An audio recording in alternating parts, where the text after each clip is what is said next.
Palagi mo sanang tatandaan, ikaw ang laman ng isipan. Di mawawaglit kahit sabid ang alaala mo'y mananatili.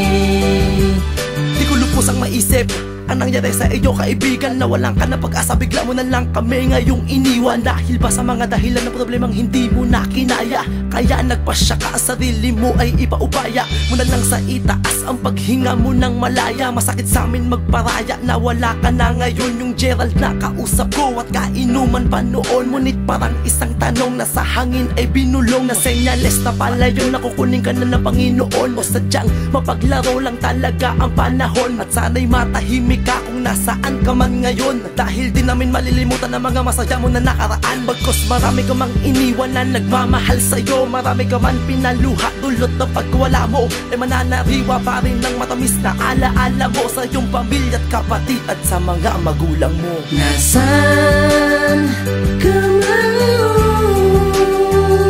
Palagi mo sanang tatandaan, ikaw ang laman ng isipan. Di mawawaglit kahit sabid ang alaala mo'y mananatili.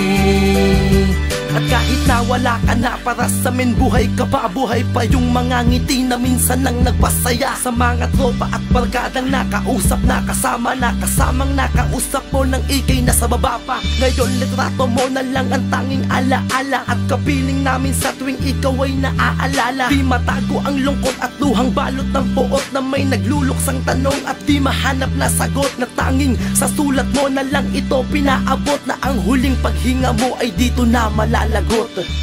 Sorry, mama, papa. Gusto ko lang sana maging maayos yung pamilya ko, para hindi mangyari sa anak ko tong mga nagawa kong kasalanan. At Wim, sana habang binabasa mo tong sulat ko, sana mapatawad mo ako sa lahat ng mga nagawa kong kasalanan. Sa nagawa ko sa'yo at sa anak natin, alam ko naman na ako lahat ang may kasalanan, at aaminin ko lahat yun. Wim, kung hindi man ngayon dumating ang araw na mawala na ako dito ngayon sa mundo, sana bago mangyari yun mapatawad mo ko, Wim. Mahal na mahal kita.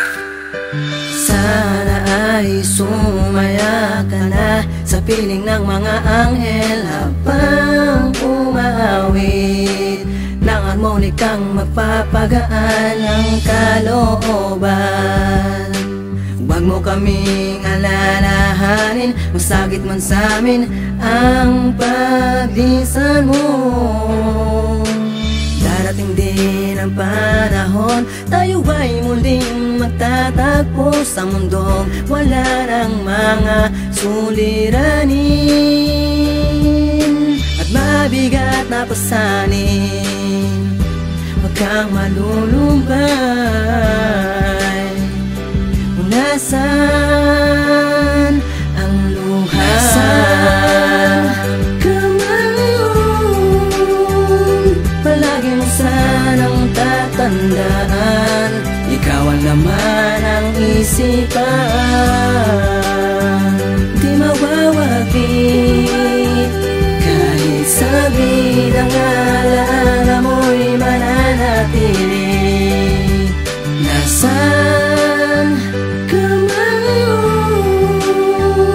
Palagi mo sanang tatandaan, ikaw ang laman ng isipan. Di mawawaglit kahit sabid ang